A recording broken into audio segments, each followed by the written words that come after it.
Good morning everyone. Welcome sa ating 10 a.m. Sunday service here in Life Novaliches.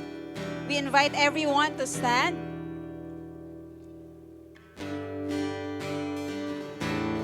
And at this moment, let us take this time para palakpakan natin si Lord.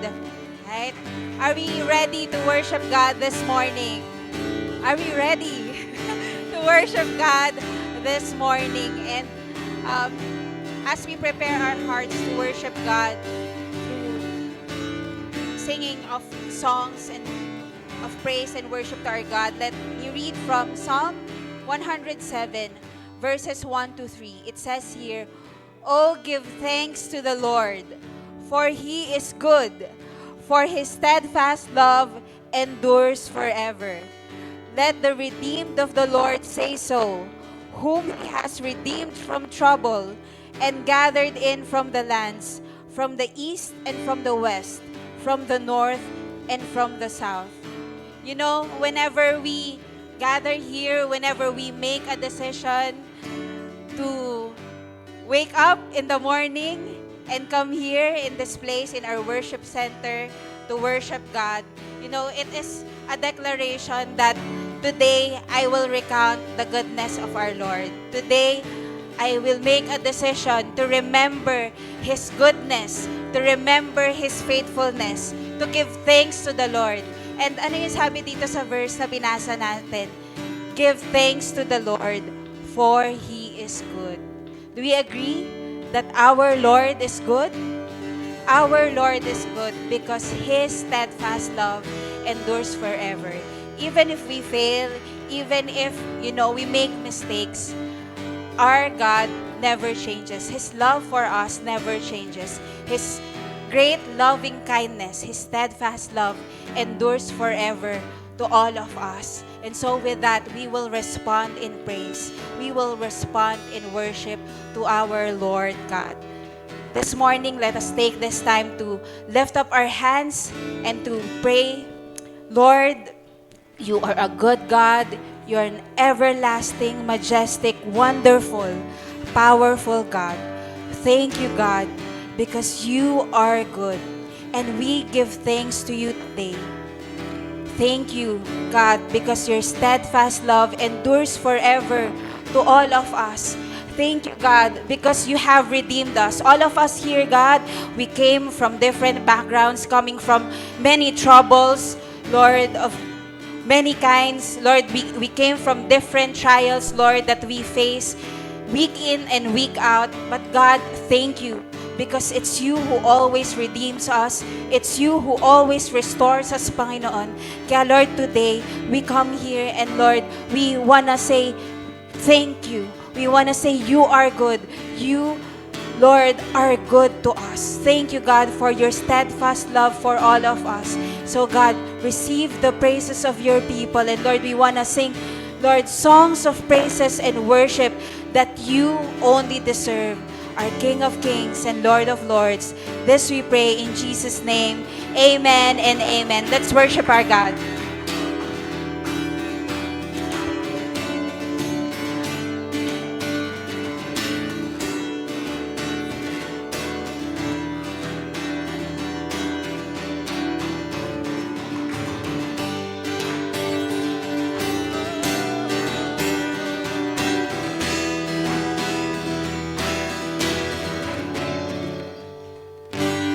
Seems like I'm surrounded. My enemies I see. Your love I hear resounding.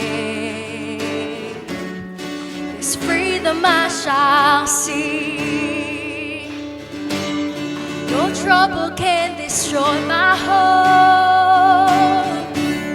Your scars have made me whole, turning down all the voices of despair. On Your promises I stand. I will not fear when the waters rise. I will not fear though I walk through fire. For You are with me. You are are with me. You have redeemed my life.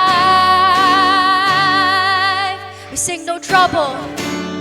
No trouble can destroy my hope.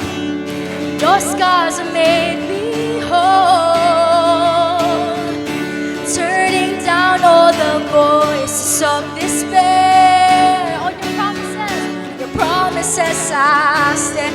On your promises we stand. Come on your promises I stand. I will not fear when the waters rise. I will not fear though I walk through fire. For you are with me. You are with me. You have redeemed my life. Oh, your grace, come on. Your love, my victory. I walk the valley, trust in you. Your grace, unfailing. Your love, my victory. I walk the valley. Come on, we sing your grace, your grace. Your grace sustains me. My victory, I walk the valley, trusting your grace, God, your grace, unfailing, your love, my victory, I walk the valley, trusting you. I will not fear when the waters rise. I will not fear. I will not fear when the waters rise. I will not fear though I walk through fire. For you are with me. You are with me. You have redeemed my life. Come on, church, let's declare your grace. Your grace, come on. Your love. Thank you, God. Trust in your grace, God, your grace, unfailing, your love. I walk the valley. All together we sing your grace sustains me. Come on. Woo! I walk. Trust in, oh, your grace, unfailing.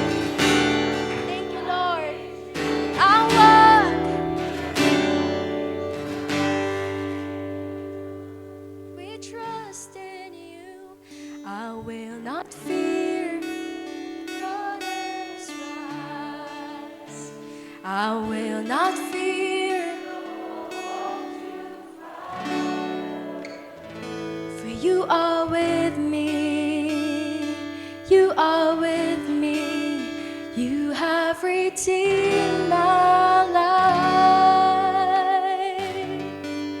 You have redeemed my life. Let's give God a hand of praise. Lord, we worship you, God, this morning. Lord, may you use us, O Lord, to bring glory to your name. Early in the morning, our songs, our thanksgiving, our praises, our worship, Lord, will be lifted up to you.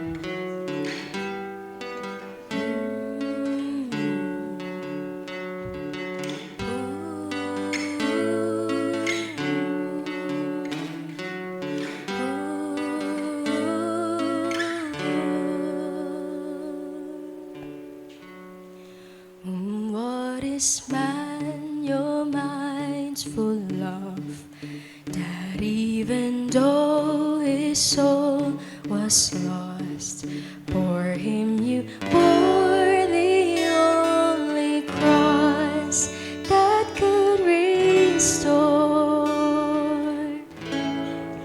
You saw my past and knew my shame, yet yet still you chose to love the same. This is the gift you freely gave, immeasurable grace. And this is why we sing your praise, lift high your precious holy name.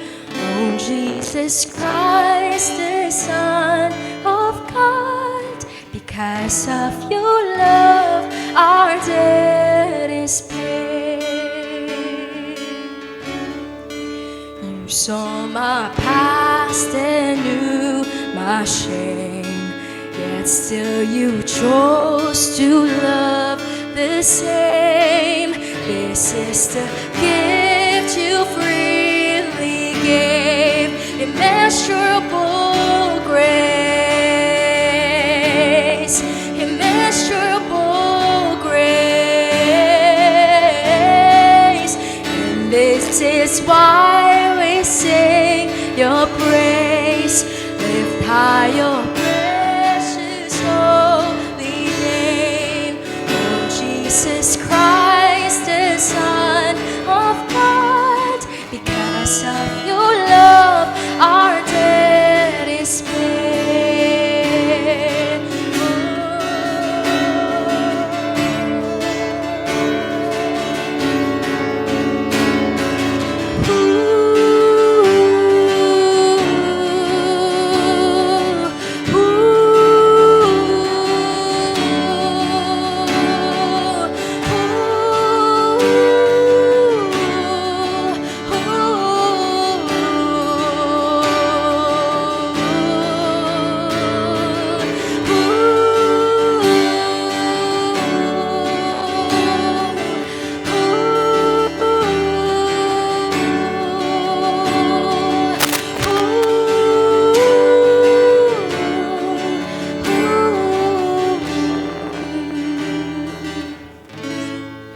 And when I see you face to face, there at the end of all my days, Jesus, you I will remain, your heart's dwelling place, your heart's dwelling place. You are remain, and you are remain, and you are remain. And this is why we sing your praise, lift high your precious holy name. Oh, Jesus Christ, the Son of God, because of your love, our debt is paid. And this is why we sing your praise, lift high your precious holy name. Oh, Jesus Christ, the Son of God, because of your love, our debt is paid.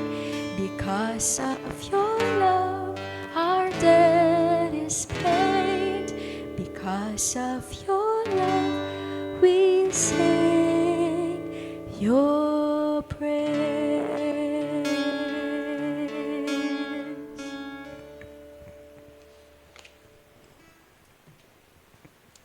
Lord, we thank you because you are our dwelling place. And in your presence, we will continue to remain.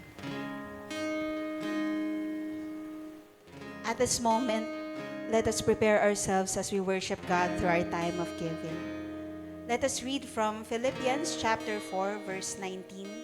It says here, "And my God will supply every need of yours according to his riches in glory in Christ Jesus."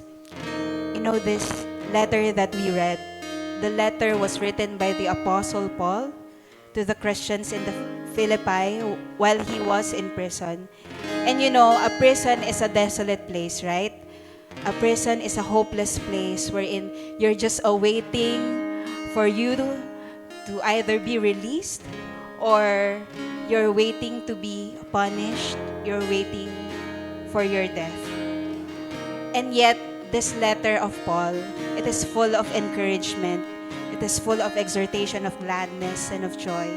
Because Paul knows that whatever his circumstances is, it's the joy of the Lord that is his strength.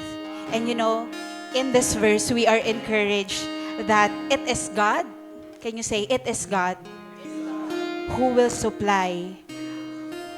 It is God who will supply, who will complete, who will fill up every need that we have. You know, even Apostle Paul, while he was in prison, he stated that, you know, he experienced to be in abundance, he experienced to be in lack, he experienced to be in plenty, to be hungry, right? But he said that he knew our Lord Jesus Christ. He is the one who strengthens him. It is our Lord Jesus Christ who will supply every need that we have. Hindi konti, right? Not some, not little, but every need that we have.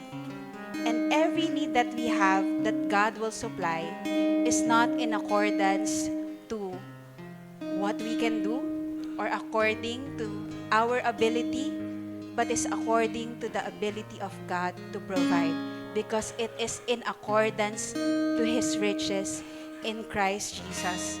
And that's why, you know, that gives us, you know, faith to respond that, Lord, I'll trust you. That whatever my circumstance is, whether I'm in abundance right now, I'm in lack, I'm plenty, or I am hungry right now, I will trust in you because you're the one who provides. You're the one who supplies my every need. And with that, let us respond in prayer. Lord, we thank you. Thank you, God, because you are the one who supplies every need that we have, and that is according to your riches.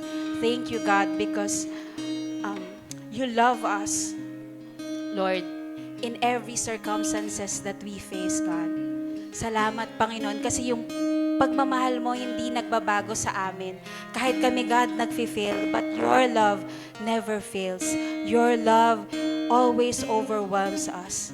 And so, Lord, because of that overflowing love we receive from you, then we can respond in whatever circumstances we are facing.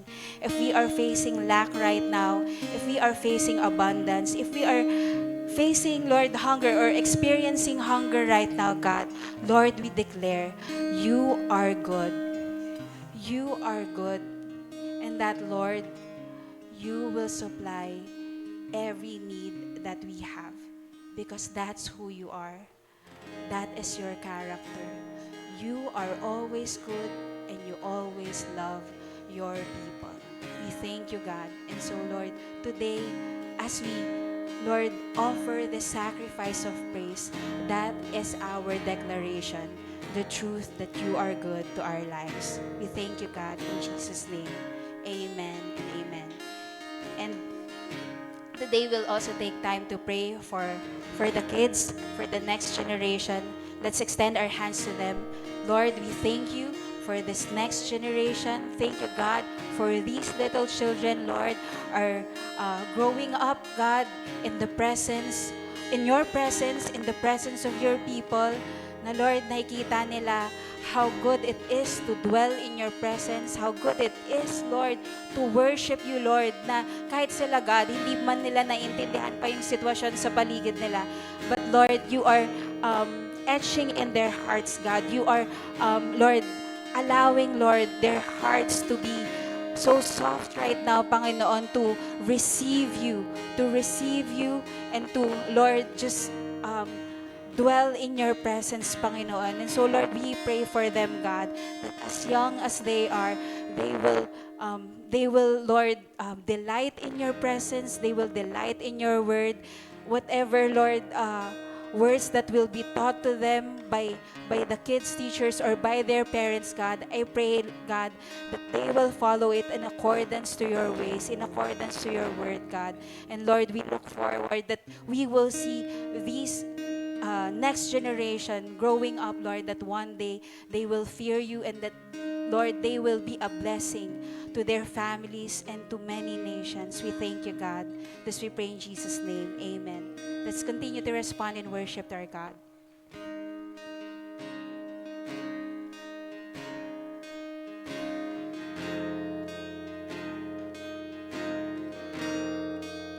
Holy, holy, holy is the Lord, our God Almighty.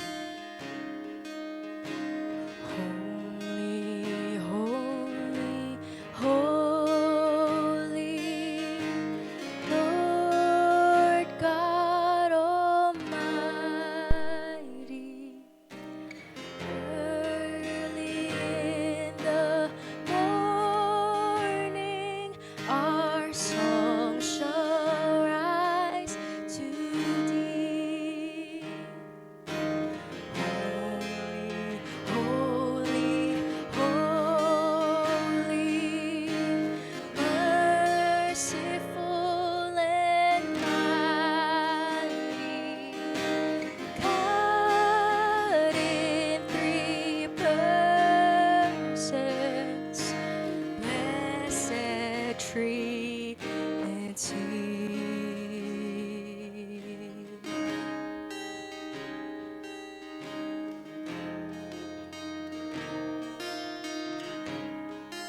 Sing holy.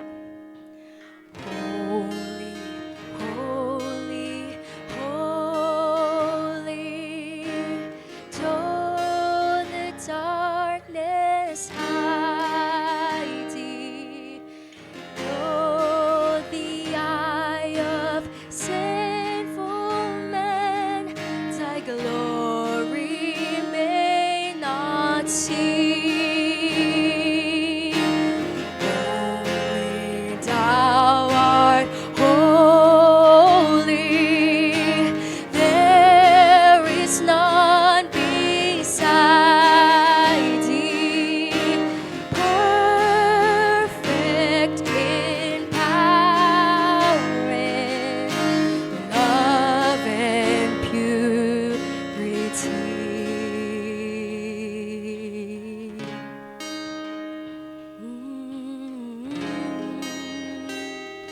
Holy are you, God.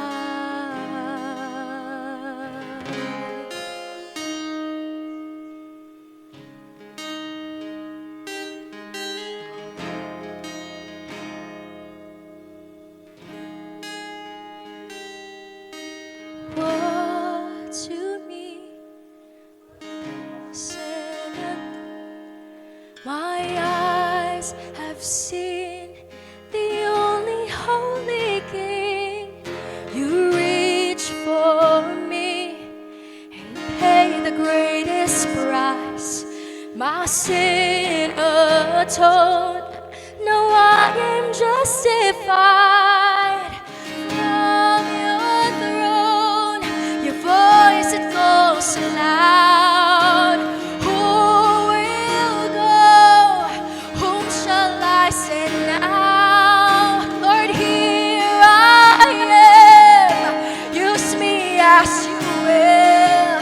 For all my days, this anthem I will raise. Holy,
holy, holy, Lord God Almighty. All thy works shall praise thy name in earth and sky and sea. Holy, holy, holy, merciful and mighty, God in three persons, blessed Trinity.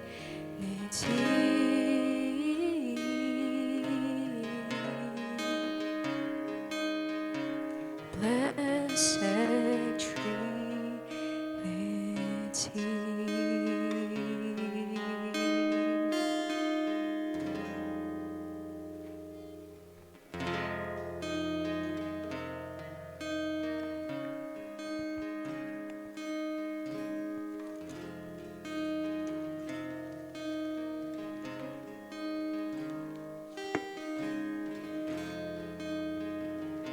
Let's open our Bibles on 2 Samuel,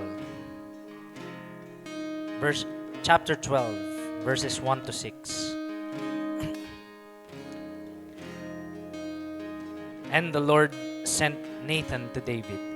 He came to him and said to him, "There were two men in a certain city, the one rich and the other poor. But the rich man had very many flocks and herds, but the poor man had nothing but one little ewe lamb, which he had bought. And he brought it up, and it grew up with him and with his children. It used to eat of his morsel and drink from his cup and lie in his arms. And it was like a daughter to him. Now there came a traveler to the rich man, and he was unwilling to take one of his own flock or herd to prepare for the guest who had come to him. But he took the poor man's lamb and prepared it for the man who had come to him. Then David's anger was greatly kindled against the man, and he said to Nathan, "As the Lord lives, the man who has done this deserves to die. And he shall restore the lamb fourfold, because he did this thing, and because he had no pity." This is the word of the Lord. Let's pray. Father in heaven, we thank you for this morning. We thank you for the reading of your word that gives us light to our path, that directs us in our life. Lord, I pray that as we gather today as one church, you give us your grace so that we will understand your word. And upon understanding, we will live it out in accordance to your will and your ways. Thank you, Lord, for everyone that is here. Bless us as we bless you. In Jesus' name, amen, amen. You may now take your seats.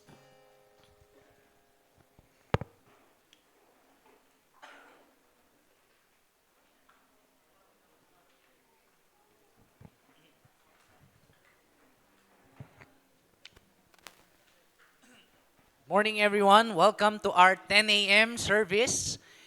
Ilan sa inyo, you're glad to be here at nakikita nyo yung mga katabi nyo. You are seeing, some of you may be seeing familiar faces, but it's also glad to see unfamiliar faces.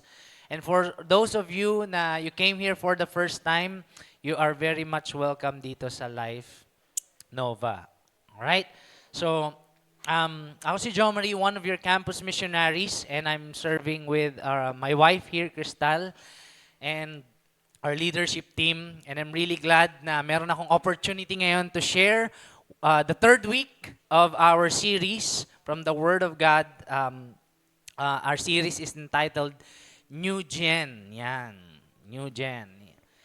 New Generation. Parang ganon. Ilan sa inyo meron kayong katabing New Generation? Yun, no? Medyo marami dito, okay? Ilan sa inyo meron kayong katabing mukhang New Gen? Di ba? Walang wrinkle, walang BB cream, walang ano yan, walang peke, walang filter yan sa Facebook. Live na live mong nakikita yan, young at heart. Alright. And ang series natin is talks about how God calls us to steward, how God entrusted us the new generation. Because every one of us, in one way or another, meron tayong previous gen at meron tayong new gen. Kung ikaw ay lagi tayong meron laging previous generation sa atin at merong next generation sa atin. We're continuing our series at nasa part 3 na tayo ng ating serye. Naks, parang telenovela lang. But, ilan sa inyo nandito kayo nung first week, nung opening ng series natin? We've talked about, sige nga, kung nandito nga kayo, sino yung character study natin by the first week? It was David and sino yung mga kasama niyang mga supporting actors.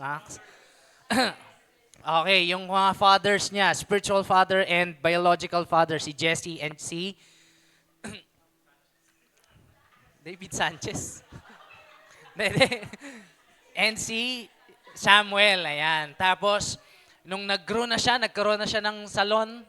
Nung lumaki na siya, he went into battle, he became a soldier, in fact, general, and he had this comrade or covenant brother, and his name is Jonathan. Yan yung second week natin, si Jonathan. Okay? Kasama niya ni David. They were friends. They were like a friend that is closer than a brother. Para talaga silang magkapatid.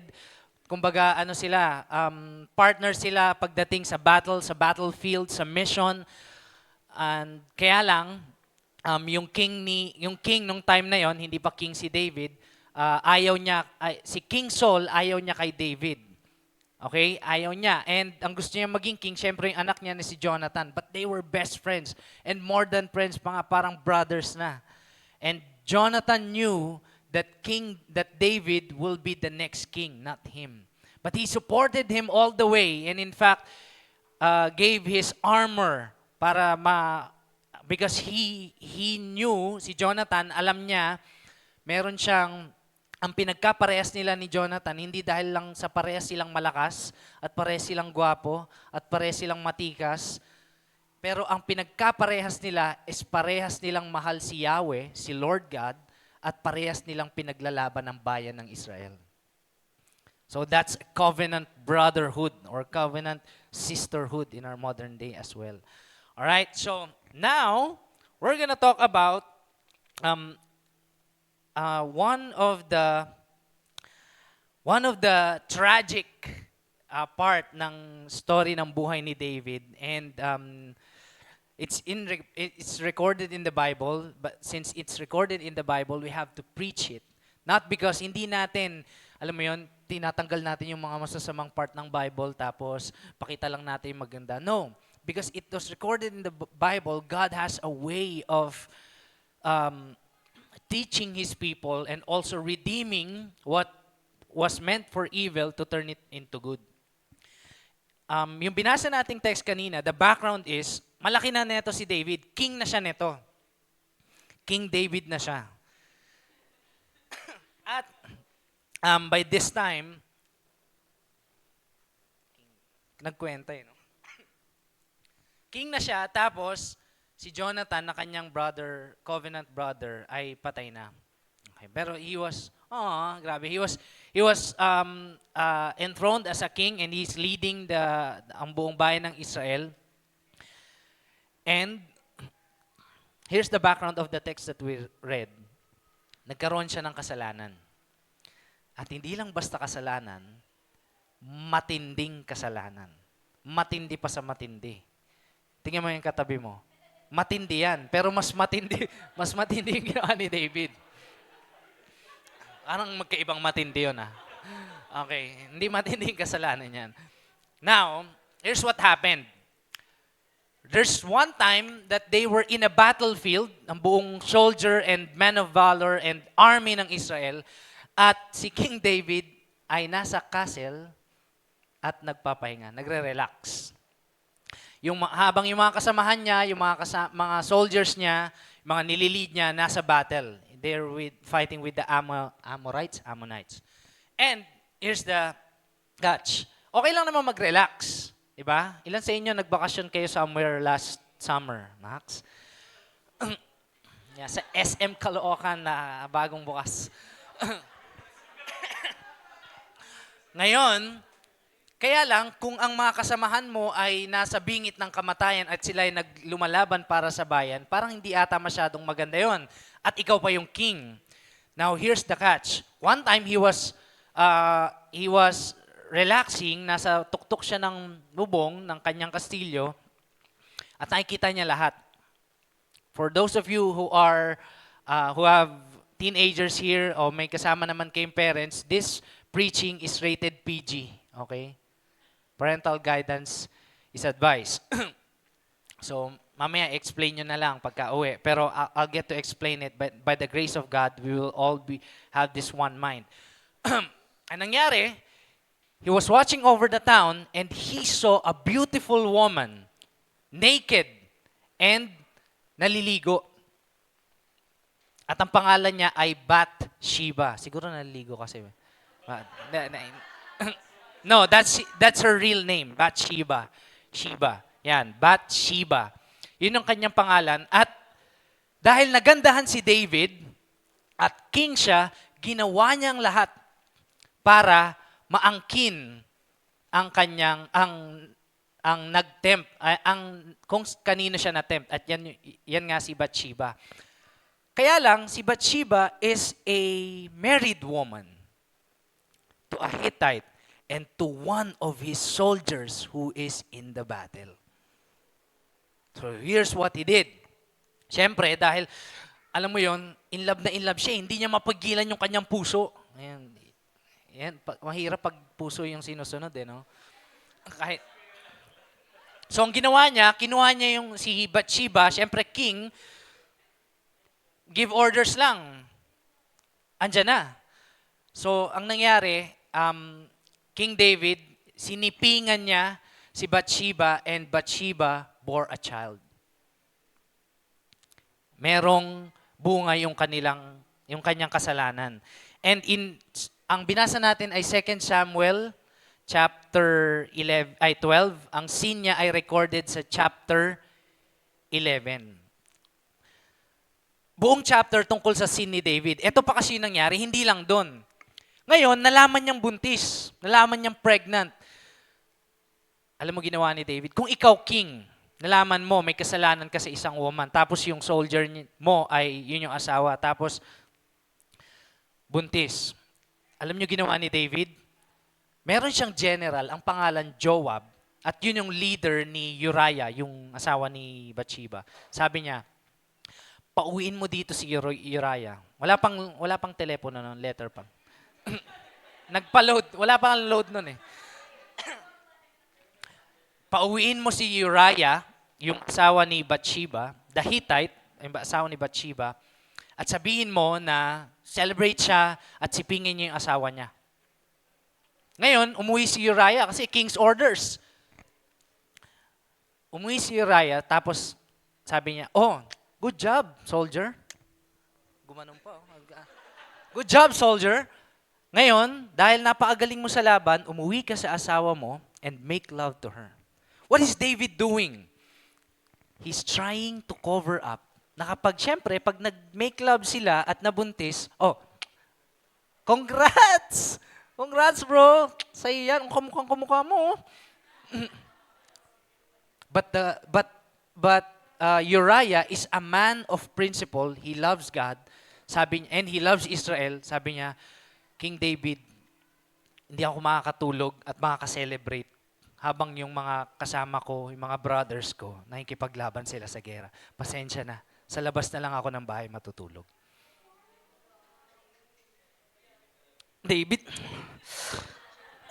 ano kaya to? Sabi yan gano'n. And then, what happened is, dahil, syempre, pag Siyempre pag pregnant, medyo nagkakaroon na ng external evidences, lalo na sa woman. Ngayon, ang ginawa ni David, tinawagan niya ulit si Joab. Joab, pabalikin mo na dyan si Uriah. Ganito gawin mo. Sa kasagsagan at init ng laban, dun sa mga umaatikabong laban, ilagay mo siya sa gitna. Tapos, at yung troop niya, para hindi tayo masyado halata. At pag labanan na, medyo umatras kayo ng konti. Long story short, Uriah died in the midst of the battle. And syempre si Bathsheba, his wife, was really lamenting for the loss. And in verse 27, the last verse ng 11, bago yon. So ganun kalala yung ginawa ni King David at iilan lang ang nakakaalam. Maaring siya, maaring si Bathsheba, maaring si Joab. But in verse 27, the Bible records, what David done displeased the Lord. There's one more person. Isa pang tao, isa pang nilalang na nakaalam ng sin ni David. And that is God. So in chapter 12, verse 1, since the Lord knows and walang naitago sa kanya, the Lord sent Nathan to David. Eto na. Si Nathan, hindi yan si Jonathan ha. Baka akalain nyo si Nathan. Oh, hindi yan. Patay na dyan si Jonathan. Si Nathan ito is one of the prophets sa bayan ng Israel, and the time na nagbibuild si David ng temple, siya yung nag-bless. Yan. So medyo magkakilala na sila. Magkaibigan din sila on a certain level. And yung sin ni David, yung verse 11, last verse ng chapter 11 and verse 1 ng 12 is about 10 to 12 months interval. Matagal na itago yung sin. Matagal. Walang nagsasabi, walang nagko-confess. And imagine it was like whenever sa town or sa city, imagine mo na lang pag nagkikita si David at saka si Bathsheba. What does it feel? How did they respond? How do they react? And siguro si Joab, hugas kamay. Siguro titingin na lang I can just imagine. This is not recorded in the scripture, but imagine the sorrow and the pain and the silence every time they cross their path. Alam nila na meron silang kasalanan. At alam nila na alam ni Lord. And so verse 1 opens up our story. The Lord sent Nathan to David. He came to him and said to him, there were two men. Nagkwento si Nathan kay David. He was binasa natin, he was about to rebuke or correct David and said, nagkwento siya. He came to him and said to him, there were two men in a certain city, the one rich and the other poor. The rich man had very many flocks and herds, but the poor man had nothing but one little ewe. Ewe pala ang basa dyan. Ewe lamb. Ewe lamb is a baby. Batang babae na lamb. Hindi yan ewe. Ewe. Hindi naman DJ. Ewe lamb, which he had bought. O binili ng poor. Poor na. Tapos binili niya. So imagine mo na lang kung paano nakabili? Baka nagbenta to ng something. O nagbenta to ng kidney. He did it so that he can have the lamb, the ewe lamb. And he bought it up. And it brought it up and grew up with him. Lumaki kasama niya. And with his children. Parang it used to eat of his morsel. Kung ano yung kinakain nung shepherd na yon, nung poor man na yon, yun din yung kinakain ng lamb. Sino dito pet lover? Di ba? Minsan ba minsan ba naisip nyo na parang naging part na ng family yung pet nyo? Di ba? Pinapatuloy nyo sa kama, di ba? Sa kama, no? Kung ano yung kinakain mo, hindi yun yung kinakain niya, mas masarap. Di ba? Sa'yo, sa kanya, pork chop, sa'yo, ketchup. Mahal na mahal niya yung ewe lamb na to, and drink from his cup. O, di ba? Kung ano yung iniinuman ni poor man, yun din yung iniinuman niya. And lie in his arms, and it was like a daughter to him. Ito yung kwento ni Nathan kay David. Now there came a traveler to the rich man, and he was unwilling to take one of his own flock or herd to prepare for the guest who had come. Ito si rich man na had many, very many, sabi ng Bible. Ang dami. Hindi mo na mabilang. May traveler na dumating at imbes na mula sa flock niya yung gamitin panghanda, kinuha niya pa yung ewe lamb mula sa poor man. Ito yung kwento ni Nathan kay David. Siguro si David parang, how sad, sabi niya gano'n. Sabi niya, but he took the poor man's lamb and prepared it for the man who had come to him. Ngayon, this was like, ito yung story ni Nathan na meron siyang agenda para sabihin kay David yung mali niyang ginawa. Kasi God sent Nathan to rebuke David. And ano ang response ni David? Sabi ni David, verse 5, then David's anger was greatly kindled against the man. And he said to Nathan, as the Lord lives, the man who has done this deserves to die. Kumbaga kahit paano, dahil king siya, ang pagkakaalam niya sa kwento ni Nathan, para tong report sa barangay. Tapos siya si Tulpo. Ay, as the Lord lives, mamamatay dapat yung na yan, kung sino man yan. Di ba? Ganun yung datingan nung pag-aakala niya na kwento lang.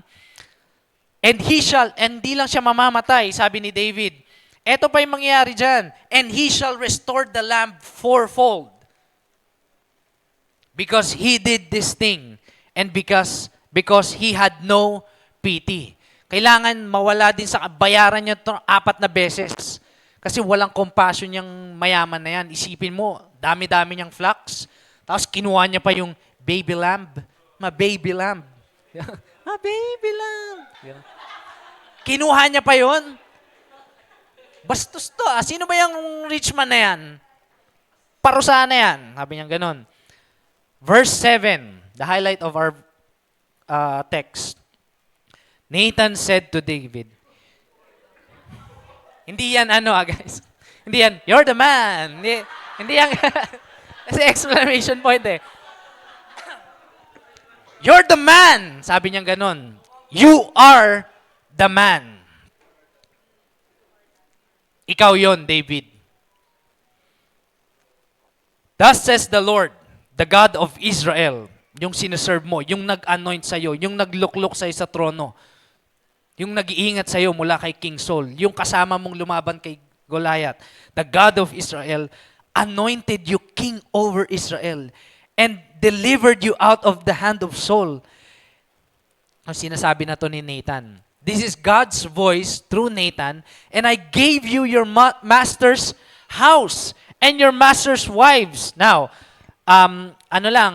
disclaimer lang, hindi ibig sabihin na pinapayagan to ni God na yung mga king nagkakaroon sila ng maraming wives. It was just recorded in the Bible and culturally nangyayari yun sa mga king. But it was not recommended by the Bible. Recorded lang, pero hindi recommended. Alright, balik tayo. The house of Israel of Judah and gave into your arms and gave you the house of Israel of Judah. Sinasabi ni Nathan, sinasabi ni God through Nathan, eto yung mga ginawa ko sa'yo. And if this were too little, kung maliit pa to, kung kulang pa to, I would add to you as much more. Nasa iyo na ang lahat. Sabi niya. At kung kulang pa yan, i-bless pa kita. It was God saying through Nathan kay David. Now therefore, verse 9. Can you flash verse 9? Verse 9, why have you despised the word of the Lord? Ito ang ginawa ko sa iyo. Binigyan kita ng kingship. Inanoint kita as king. Binigyan kita ng kayamanan. Binigyan kita ng authority, influence, leadership.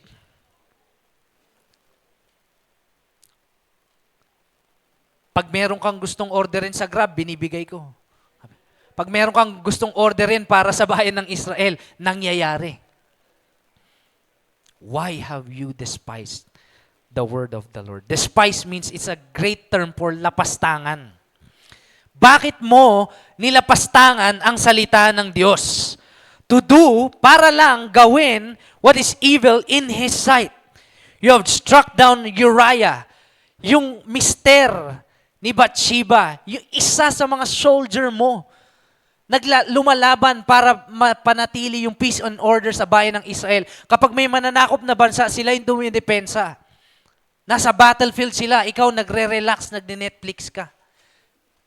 Bastos pa. Anong ginagawa mo, David? Bakit mo ginawa yon? And I've taken his wife to be your wife and I've killed him. Hindi ka lang nagsimula sa lust. Inakto mo yung lust mo that turns into adultery and you tried to cover it up. Pinauwi mo si Uriah, pinatulog mo pero man of principle siya. Pero hindi mo magawa yon kaya pinatay mo na siya. Yung murderous man. And God was saying to David, you have killed him with the sword of Ammonites. Although sword yun ng Ammonites, ikaw yung leader. Ikaw yung punot dulo.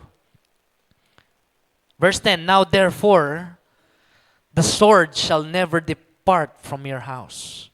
This is the consequence of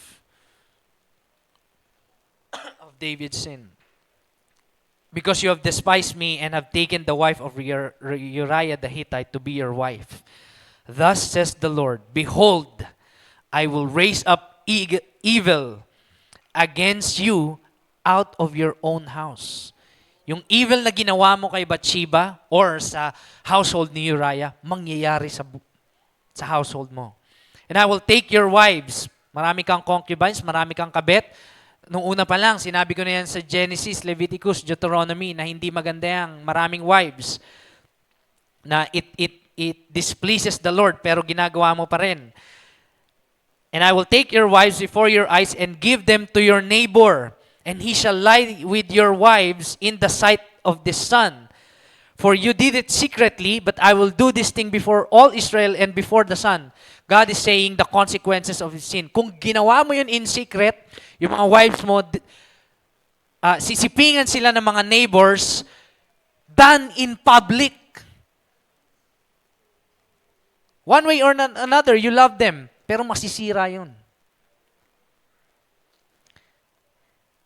For you did it secretly, but I will do this thing before all Israel and before the sun.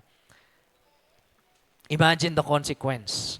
And itong chapter 12 na to, this is the record of the rebuke and yung rebuke ni Nathan sa kanya and yung consequences ng sin niya. Chapter 12, 13, 14, 15, 16, 17, kinuwento lahat doon kung paano nangyari yung consequence na yun sa buong lifetime niya at sa next generation niya.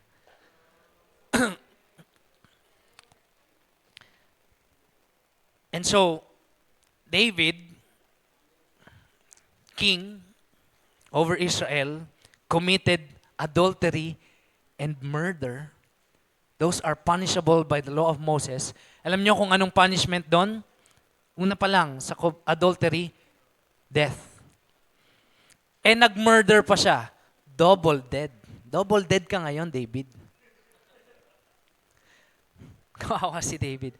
Now, hear me out. This man, David, is the one that we have been hearing from day one. He's anointed by God to be chosen as the king. He was mentored by a prophet, Samuel. He was the one who struck Goliath, the champion. He was the one na worship leader kasama ni King Saul. Kapag stress na si King Saul, nagpapatugtog siya ng worship songs. Tumutugtog siya. And in his time, he was following God and he's being commended ng bayan ng Israel. Kaya siya na ilagay na king kasi he was a good man. And this story that we have read is the pitfall of his life. Mas matindi pa siya sa ibang mga nagkasala. Kasi hindi lang siya nagkasala, king pa siya ng Israel, maari din niyang i-lead yung kanyang army sa sin kung siya pa ay nagpatuloy at yung bayan ng Israel. Imagine the gravity of sin, of the person. Sometimes we read good things. We have heard good things about King David. David yan, siya yung tumalo kay Goliath yan. Siya yung nagbukas ng bibig ng lion. Siya yung tumatalo sa bear kapag mahal na mahal niya kasi yung lamb. Diba? Sometimes nakikita natin sa Google yung picture ni David. Ang ganda-ganda. But this time, he fell. And we know, from this day forward, that even though a man is anointed, a man is called by God, no one is exempted in temptation and in sin. No matter how great you are, o kaya kahit ano nang na-achieve mo, ano nang natapos mo, just one sin, dalawa yung kay David, pero just one sin, nagsimula sa lust. Parang nag-die down lahat. Good thing, hindi ito lumala ng sobra-sobra kasi meron siyang Nathan. How many of you here sometimes, you can relate to David when you have committed sin? Ako lang nag-sin. Sige, sorry na. Sorry na. But how many of you here, you're grateful for Nathans in our lives? Whenever they out of nowhere, bro, parang mali yung ginawa mo kanina. O kaya you confessed, bro, mali yung ginawa mo, hindi nagugustuhan yun ni Lord. Sis, huwag kaya muna natin silang pag-usapan. Kasi hindi maganda na pinag-uusapan natin kapag wala sila dito. How many of you here are thankful for persons or people in your circles that rebukes you and corrects you with a gentle heart and says, you're the man. Hindi, I can just imagine kasi sometimes we can picture it as Nathan saying, you're the man, ganon. But remember, magkakilala sila eh. Meron silang relationship kasi he was the one anointed King David's project na building the temple. So I can just imagine, this is just me, na when Nathan is rebuking him, and Nathan knew the consequences of his sin, he was teary-eyed. Alam mo yung kinuwento ko, hindi yun tulpo. Hindi yun kwentong barangay. You're the man. You're the man, David. Ikaw yun. And let us see the response of David in verse 13. Now David said to Nathan, I have sinned against the Lord. Take note, hindi niya sinabi, I have sinned against Bathsheba. Hindi niya sinabi, sorry Nathan, I've sinned against you. Hindi niya sinabi, sorry Uriah. Wala na, hindi makapag-sorry kay Uriah. Kasi first and foremost, his sin was not just against human to human. First and foremost, his sin was against the Lord. The Lord who lifted him up nung siya ay shepherd boy pa lang, nung siya ay lumalaki, the Lord who loved him, the Lord who did not look at his outward appearance, but God looks at the heart of David. He sinned. David knew, at this point in time, David knew that he sinned against the Lord. And this, I believe, is an open and honest confession or repentance. Repentance is not saying sorry. Alam mo bro, mali yung ginawa mo, mag-repent ka na. Oh, nag-sorry na nga ako eh. Nag-sorry na ako sa nagawa ko ng kasalanan. Repentance starts with the confession of sin. It's not that you sin against one another. It's not just that. Pero kasama yan. But you have sinned against a holy God. Kita mo yung kinakanta natin kanina. Holy si God, di ba? Holy, holy, holy. We praise Him. But when we look to ourselves, woe to us, lost and unclean. Parang kanta rin yun ni David, no? In fact, in this time, David wrote 2 psalm.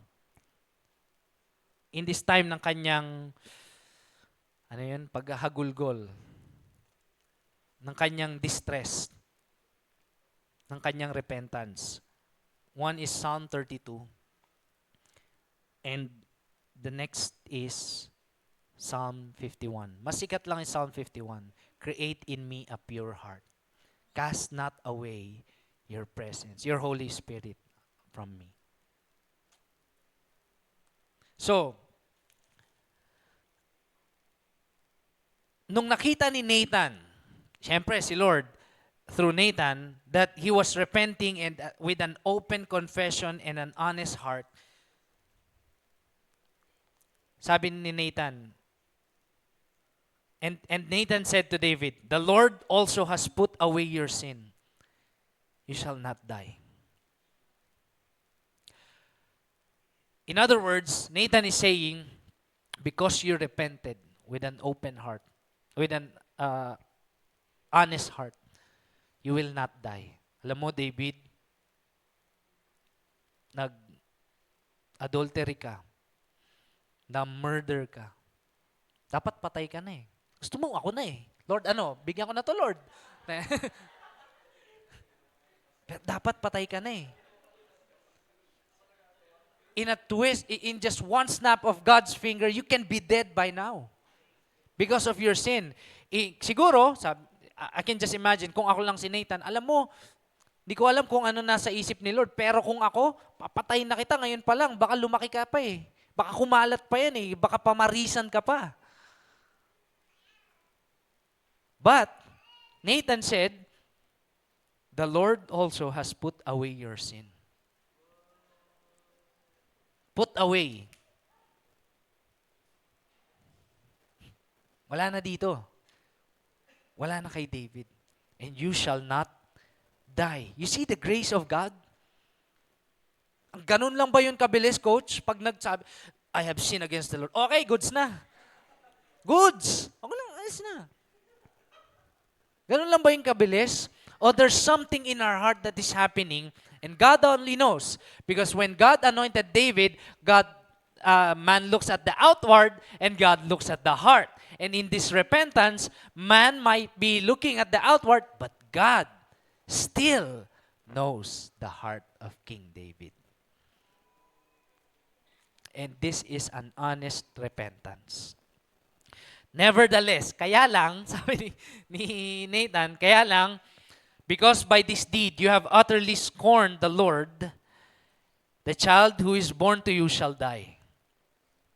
Yung magiging anak nyo ni Bathsheba ay mamamatay. Then, grabe no, then Nathan went to his house. Nag-umalis na si Nathan. Grabing, dahil nangyari to, mamamatay ang yung anak. Alis na. Kasi ang bilis lang eh. Oh. Then Nathan went to his house. Ganon lang kadali kay Nathan. Basta he obeyed God, the message of God, he is a prophet, ma-rebuke kita, ma-offend ka sa akin, okay na, basta nasabi ko yung sinasabi ni Lord. Napakabilis ni Nathan. But I want to focus us in this last part of verse 14. Nevertheless, because by this deed you have utterly scorned the Lord, the child who is born to you shall die. There's a consequence. Although your sins are forgiven, the consequences we cannot control.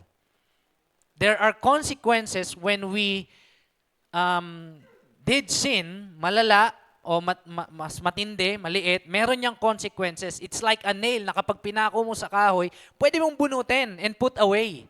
But the scar, the mark, is still there. And dito sa story ni David, there are consequences in David's sin. Chapters 13 forward, and I very quick lang recorded this, the consequences of David's sin. Una, sabi ni Nathan na mamamatay yung kanyang anak. That's one son. Pangalawa, sige, dun sa una. Ngayon, dahil meron pa siyang mga kabit, merong anak si David sa isang wife, meron pa siyang anak sa isang wife. Isang lalaki, tapos dito babae. Yung lalaki dito sa wife na to, ni-rape niya yung anak na babae. And then, David had another son, Absalom. Absalom was his name. Kapatid niya yung babae, pinatay niya yung lalaki, si Tamar. And sabi, true enough, prophecy, Nathan's prophecy, yung sword, hindi yun naalis sa bahay mo. So, ang nangyari, so yun, pinatay ni Absalom yung isa sa mga anak ni David, na nang-rape dun sa isa sa mga anak ni David. Ano ba nangyari? Eto si Absalom grew with hatred to his dad, and ang ginawa niya, gusto niyang kuhanin yung trono ni David. Every time na merong papasok sa town or sa gates ng palasyo, ando si Absalom, sabi niya, ano, may concern ka kay Papa? Ako na lang, wala mang kwenta si Papa eh. Ako na lang gagawa niyan. And Absalom got the heart ng sambayanan, and he wanted them to be king. Kaya lang, dahil ganun yung, eto pa matindi, dahil ganun yung hatred niya kay David, lahat nung asawa ni David, sinipingan niya pa and make that fact public. Nangyari nga yung prophecy ni Nathan. Grabe. The consequences of David's sin. At hindi pa yan nagtatapos. Absalom was killed by Joab, his general. And the sword never departed David's house. Joab will kill Absalom in chapters 15 to 18. And meron pa siyang isang anak na si Adonijah will vie for the throne, pero papatayin naman siya ni King Solomon. You see the consequences of one sin, two sins. One root, which is lust. The consequences of sins does not just affect si David dito sa story nito, but it affected the next generation. Now, I want to leave a question para sa ating lahat that we can ponder muna for a while. Sabihin mo sa katabi mo, could it be?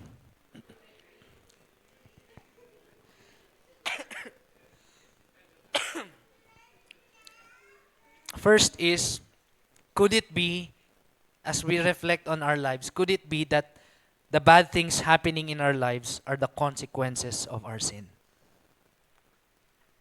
Minsan, napapatanong tayo sa buhay, ba't kaya ibang ganda ng buhay? Ako parang araw-araw ako minamalas. Pagkatapos ng problema, meron na namang isa, hindi na naubos. How many of you here natanong nyo na yun? And follow-up question, could it be that the bad things happening in our lives are the consequences of our sins? Maybe yes. All the time? Siguro no. Next question is, could it be that the bad things we do affect not just us, but also the people around us and next to us? Pag ba ako nag-sin o meron akong masamang ginawa, ako lang ba yung naapektuhan? O pati yung pamilya ko? O pati yung friends ko? Community ko? Hindi lang yun. Yung salinlahi, yung next generation.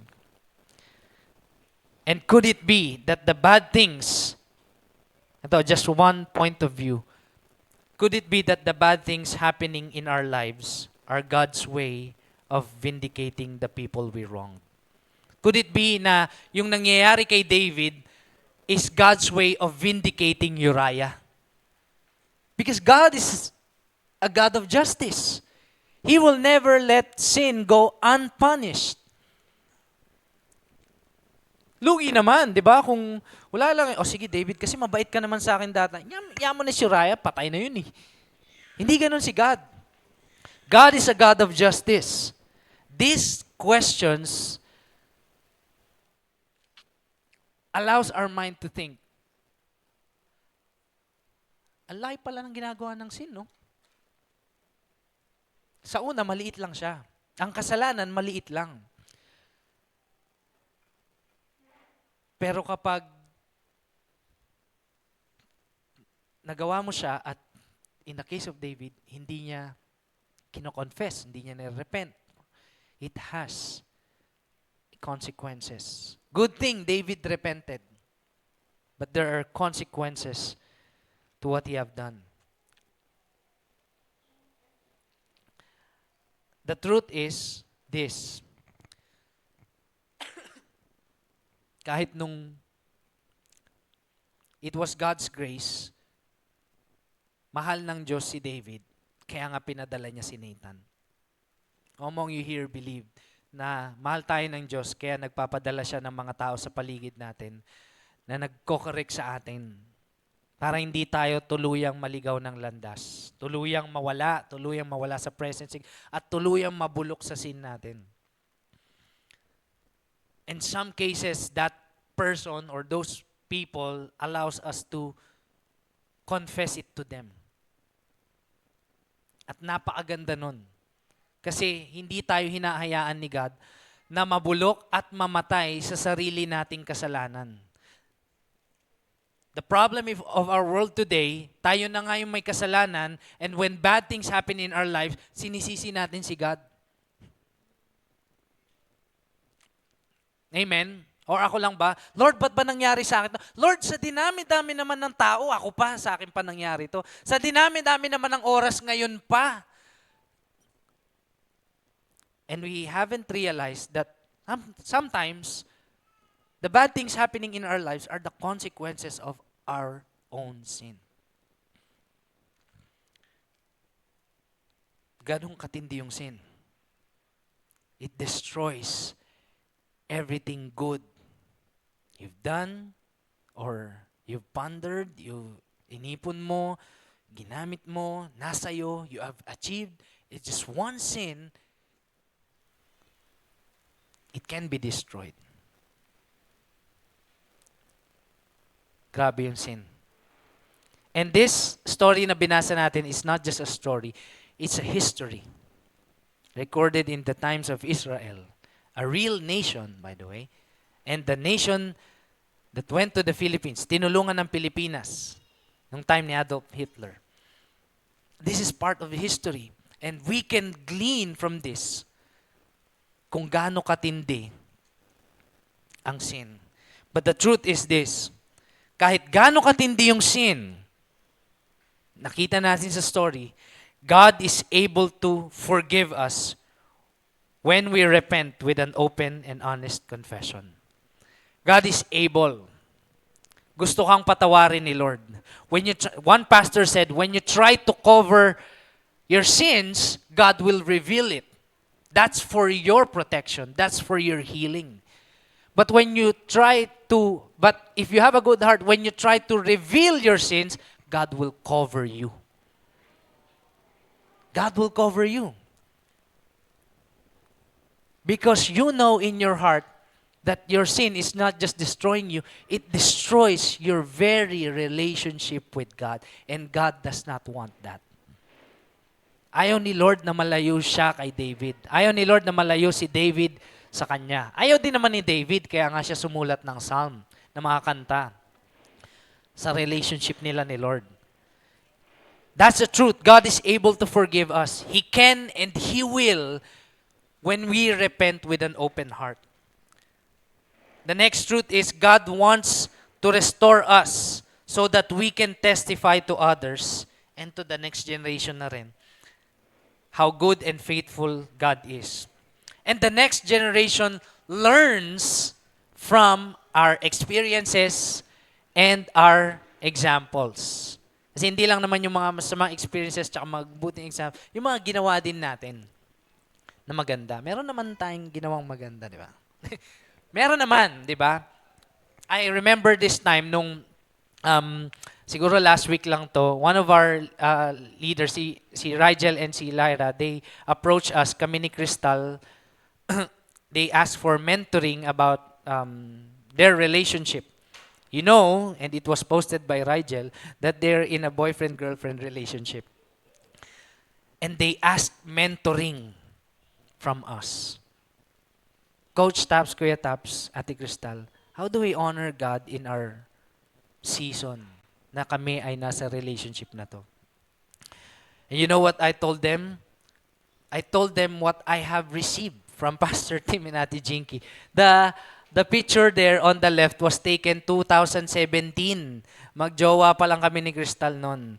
And the previous generation, the previous generation, Pastor Tim and Ate Jinky, they were teaching us how to honor God in our relationship as boyfriend and girlfriend.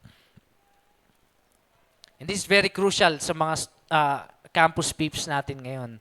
Sometimes we think that love makes the world go round. Kung wala ka nito, no, God is the one who makes our world go round. And if we anchor what's happening in His will, what's happening in our life, God will also send people around us that will help us. Sometimes, in my case, most of the time, rebuke and correct. But that's fine. Because without these people na binigay ni Lord o sinurround ako ni Lord, siguro naligaw na ako ng landas. Or napabayaan na ako. Or napasama na ako. Na kami. In my example. And that's the crucial part of the previous generation intentionally teaching the next generation. The new generation.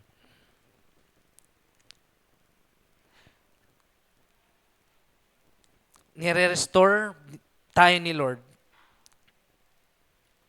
or inaayos ni Lord yung previous generation, inaayos ni Lord yung buhay natin so that we can also be a testimony to the next generation. Preview lang for what's gonna happen in the fourth part of our series.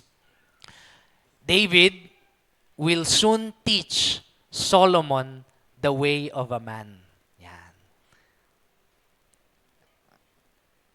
I think I have that verse. 2 Kings. Yeah, it's in 1 Kings, chapter 2, verse 2 to 3. Sabi ni David sa kanya, sa anak niya si King Solomon. Si King Solomon, by the way, is another son of David and Bathsheba. Ito na yung redemption, kahit paano, redemption sa kanila. Kasi yung una nila namatay at meron pang mga nagkapatayan pa in between. But this is God's redemption. And ito yung payo ni David. He was teaching the next generation, si King Solomon. Be strong and show yourself a man. And keep the charge of the Lord, your God, walking in His ways and keeping His statutes. Aba, may hugot si David dito, ha? Sundin mo si Lord. Kasi anak, si Papa mo been there, done that. And that's a preview of what's our fourth part is. Okay? So, previous generation has a big role to play in the growth and maturity ng new generation. And we can only give what we have received, has been passed on to us. Lastly, God is the God. The truth is, if you're not David, kung hindi ikaw yung nanlamang, maring ilan sa atin dito, tayo yung nalamangan. Like Uriah. Imagine kung nasa yung soul ni Uriah lumilipad. Grabe ka, king. Idol pa naman kita. Sinusunod ko lahat ng order mo. Ganyan pagagawin mo sa akin. Lord, ibaba mo ako. Gagantihan ko yan. God is the God of justice. Vengeance is His. Let me quote this verse. Beloved, Romans 12 verse 19. Beloved, never avenge yourselves, but leave it to the wrath of God, for it is written, vengeance is mine. I will repay, says the Lord.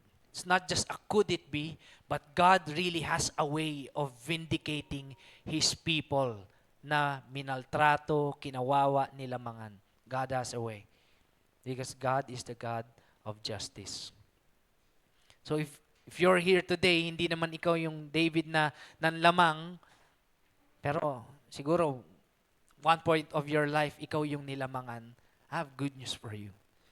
The same way that God loved David, God also loved Uriah. God also loved Bathsheba. Kung kayo yung nilamangan, kung tayo yung nilamangan, God will repay. God will repay. So as we end this preaching or this story, I want to encourage everyone not just to focus our lives on seeing characters or humans that will fail, but we choose to see how good and loving and faithful the God of David, the God of Uriah, and the same God we have today is graceful, merciful, and just. May justice. Napakaganda, although medyo horrible yung story na kinuwento natin or yung pinag-usapan natin, but in all that, God is working. God is working. That would lead us, I hope, church, that would lead us na hindi lang maliitin yung sin. But know the consequences of sin. And whenever we are tempted to sin, we should think, what's gonna happen? Like in the life of David. But also when we see the greatness of sin, we also see the greatness of God's forgiving grace. Na kahit matindi yung kasalanan natin, He is able and He's willing to cover it up. Maliit lang tayo sa kabuuan ni Lord, but He's mindful of us. Sabi nung kinakanta natin, oh, what is man? Sino ba kami? Kung matitigas ulo namin for our lifetime, tirisin mo na lang kami. Pero bakit mo kami mahal? Bakit mo kami pinapatawad paulit-ulit? Bakit kapag may mga consequence kami sa buhay, pilit mo din kaming inilalayo? Although na-experience namin yon, pero meron ka pang tinuturo. Kahit sa kalagitnaan ng sin at consequences namin ng sin na yon, nandun ka, Lord. God never left David. In fact, even though that great sin he committed, at siguro ginudge siya ng bayan ng Israel, in the New Testament, he was also called the man after God's own heart. It's not because of his kingship. It's not because of his leadership.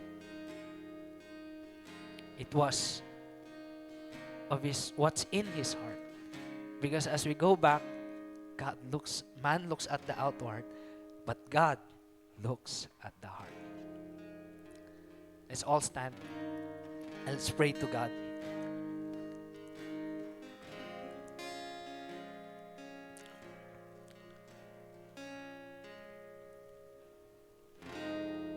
This is also our time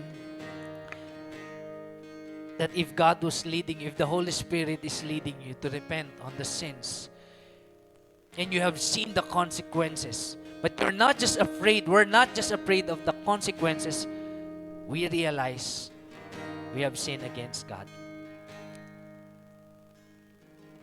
This is our opportune time to utter words initially and then live it out. Saying, Lord, I have sinned against you. I have sinned against the Lord. I repent and I'm sorry. Let's take this time for about a minute or two. Just you and God. Kayo lang ni Lord. Kasi si Lord, alam niya lahat eh. We may not know here. I may not know. And even me, the preacher, is also not exempted in repenting. Let's take this time to repent to God. for the sins that we have committed.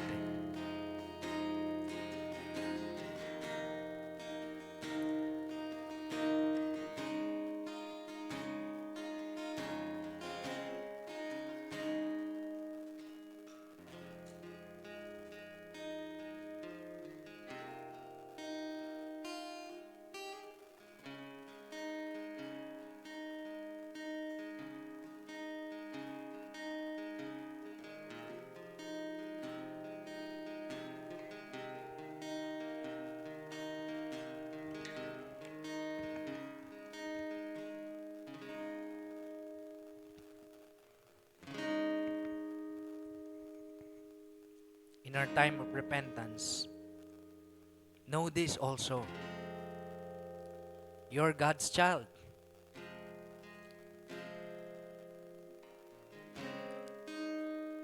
Kung ikaw ay nanghihina or you're suffering from your own sin, know this by heart. God cares for you. And God wants to restore you, not half, but full. Because in the story, David also, hindi niya na inulit yon, and he was restored at his full. And he became great. Greatly restored in his relationship with God.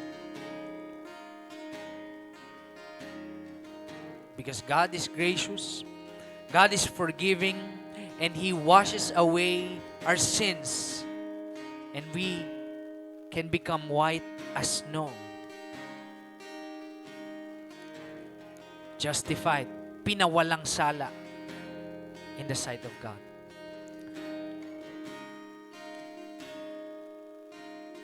Lord, you see our hearts today.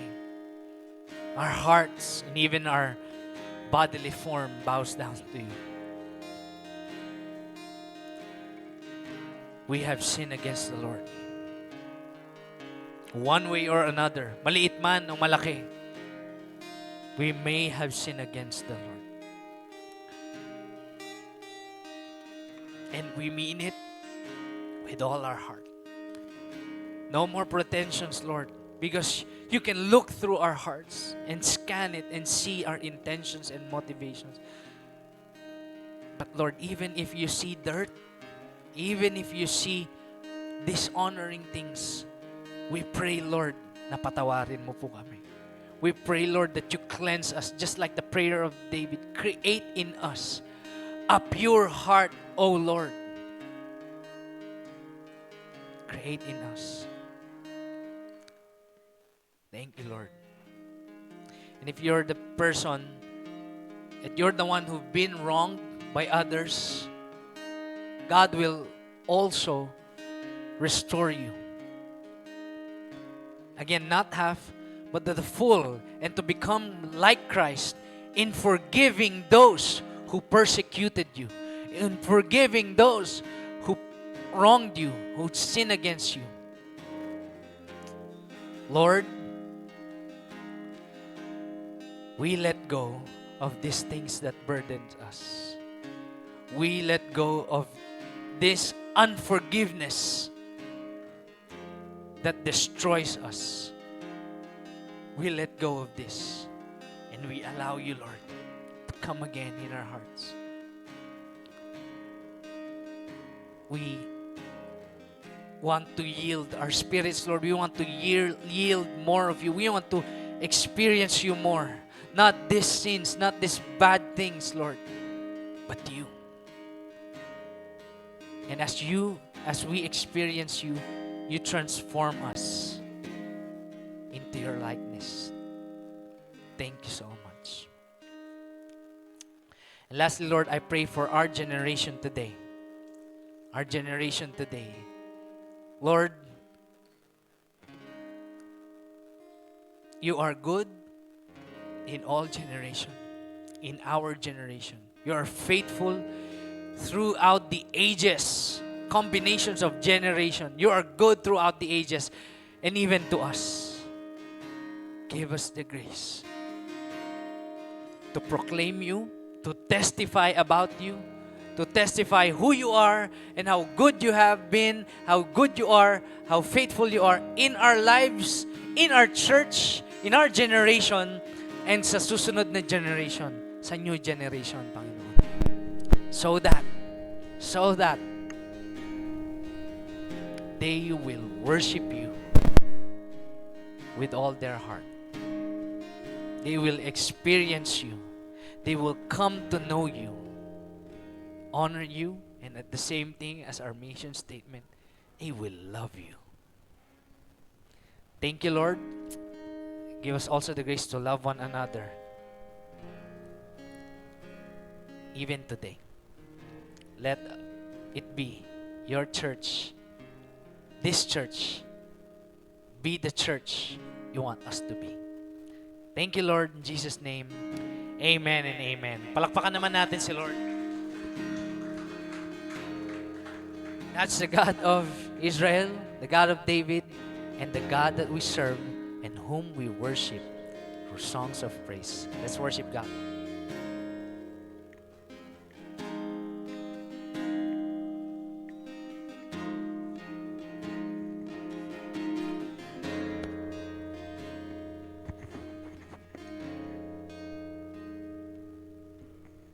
What to me was lost and unclean, my eyes have seen the only holy King.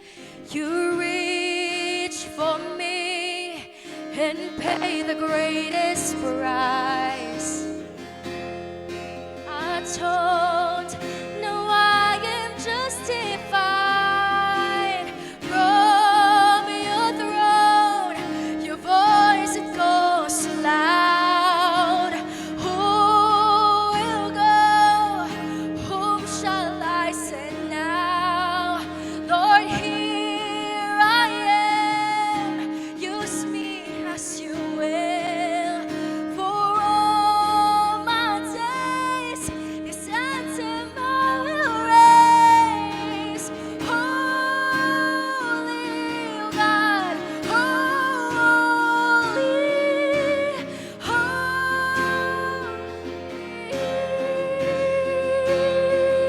holy,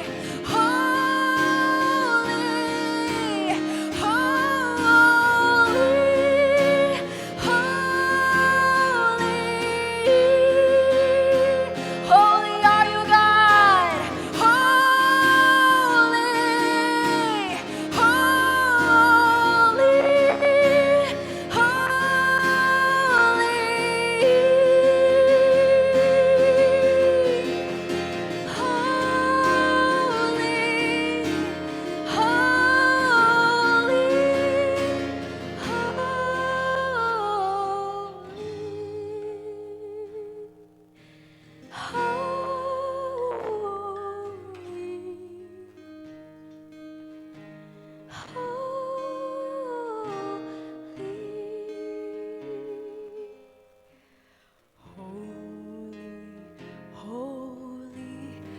Holy, Lord God Almighty,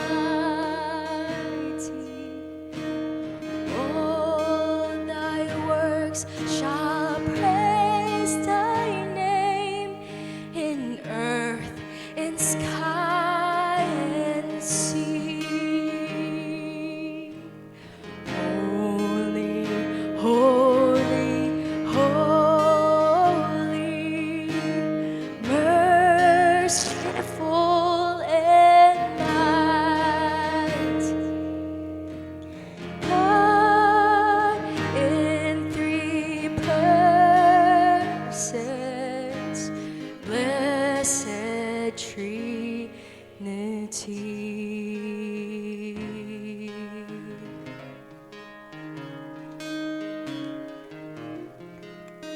Let's pray. Lord, we thank you for the word that we have heard and received today. Lord, we pray, just like how King David charged his son Solomon. Lord, I pray that we will continue to walk in your ways, to keep keep your commandments in our hearts, God, that we will apply your word in every day of our lives so that, God, we will prosper in all that we will do. And Lord, we pray that as we keep your word in our hearts and apply it in our daily lives, Lord, you will help us to faithfully steward the next generation that will follow after us. We thank you, God. And we leave this word of blessing to all of us today. May the Lord bless you and keep you. May the Lord make his face shine upon you and be gracious to you. May the Lord lift up his countenance upon you and give you peace. This we pray in Jesus' name. Amen and amen. God bless everyone. See you in the last part of our series next week, New Gen. Thank you again for joining us in our 10 a.m. service. God bless everyone.